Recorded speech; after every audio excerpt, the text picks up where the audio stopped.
Herkese merhaba. Sokak büfelerinden çok daha lezzetli bir sosisli sandviç tarifi vereceğim sizlere. Bu sosisi yediğiniz zaman çocukluğunuzda yediğiniz sosisinin aynısını, birebirini, daha da lezzetli olanını yiyeceksiniz. Bir tane de örnek sandviç hazırladım sizin için, bir lezzet testi yapacağız hemen. Sandviçimi de hazırladım. O Kadıköy sahilinde büfelerde, Karaköy sahilinde büfelerde sosisli sandviçler yiyenleriniz varsa, bizi izleyen böyle büyük abilerimiz varsa onlar çok iyi bilir. Ya da çocuklarına anlatmış olan babalar, anneler çok iyi bilir. İşte o sosisli sandviçi yapacağız bugün. Bir tane de hazırladım. Bismillahirrahmanirrahim. Mükemmel olmuş. Bu tarif de vazgeçilmeziniz olacak. Daha önce bu sosis sandviç tarifini vermiştim. Yüz binlerce kişi izledi. Çok teşekkür ederim herkese. Hadi başlayalım. Beni takip edip beğenmeyi de unutmayın. Öncelikli olarak sosislerimi açıyorum. Dana et sosis kullanıyorum. Uzun olan sosisleri ben burada tercih ettim. Şimdi bunlara çizikler atacağım. Pişirirken çok daha lezzetli olması ve şişmesi için. Sosislerime çizik de atacağım. Şöyle 2 tane sadece. Çok derin olmayan. Bütün sosislerime sadece şöyle 2 tane. Çok derin olmayan çapraz çizik attım. Daha güzel şip, daha güzel pişmesini sağlayacak. Biraz sıvı yağ aldım tavama. Öncelikli olarak sosislerimi birazcık kızartacağım. Sosislerimizi biraz kızarttık. 4 yemek kaşığı sıvı yağ aldık. Derin bir tenceremize. 3 yemek kaşığı da salça koyuyoruz. Sıvı yağımız bu arada kızdı. 3 yemek kaşığı domates salçasını kavuracağız. 2 su bardağı sıcak su ilave ediyoruz. 1 çay kaşığı tuz ilave ediyoruz. Sosumuz fokurdamaya başladı. Sosislerimizi de ilave ediyoruz. Şimdi ocağımın altını da iyice kısıyorum.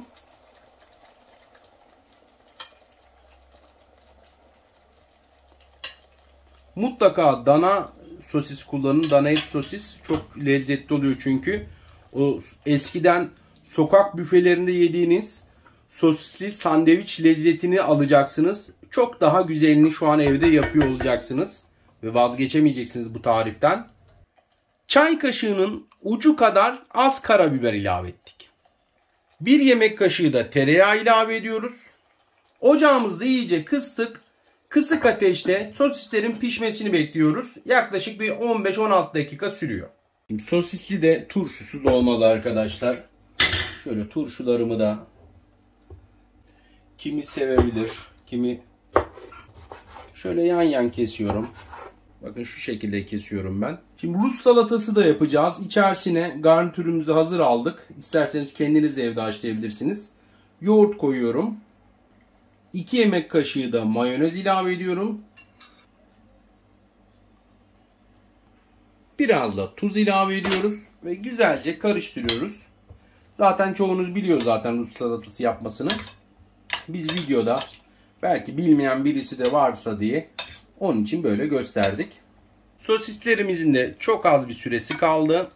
Şiştiler bayağı çünkü. Ekmeklerimizi de ısıtıyoruz. Harika, nefis gözüküyorlar ekmekler bu arada. 17 dakika kısık ateşte sosislerimiz güzel bir şekilde pişti.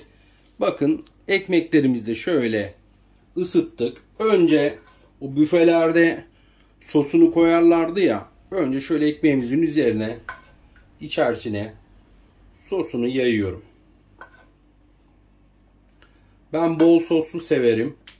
Ekstra bir ketçap koymuyorum çünkü zaten sosu benim için yeterli oluyor. Bu aşamadan sonra soslar tamamıyla size kalmış. Şimdi ben önce sosislimi koydum. Şimdi diğer malzemelerini de koyacağım. Şöyle isterseniz burada mayonez, ketçap ilave koyabilirsiniz. Hardal koyabilirsiniz. Ben ketçap koymuyorum çünkü sosu yeterli. Ekstra mayonez de koymayacağım çünkü Rus salatam var. Önce birazcık şöyle Rus salatamdan üstüne gezdiriyorum. Miktar yine dediğim gibi tamamıyla size kalmış. İçerisinde mayonez olduğu için ek mayonez koymuyorum. İçerisine de Tabii ki benim olmazsa olmazım turşu. Turşularımı da koyuyorum. Hardalı ben çok seviyorum. Bilmiyorum, benim gibi hardal sevenler varsa hardalımı da ilave ediyorum. Ekmeğimi de şöyle bir kapattım. Harika duruyor bu arada. Ve geldik finale. Tadını da yaptık zaten fragmanda ama bir daha da tadalım. Bismillahirrahmanirrahim. Efsane bir lezzet olmuş. Harika. Vazgeçemeyeceksiniz bu tariften. Evde yemek tarifleri ailemize katılın. Yeni tarifleri de kaçırmayın. Takip etmek ücretsiz. Beğenmeyi de unutmayın. Sizleri seviyorum. 1200 adet pratik yemek tarifini kanalımızda da bulabilirsiniz. Deneyenlerden de yorum bekliyorum.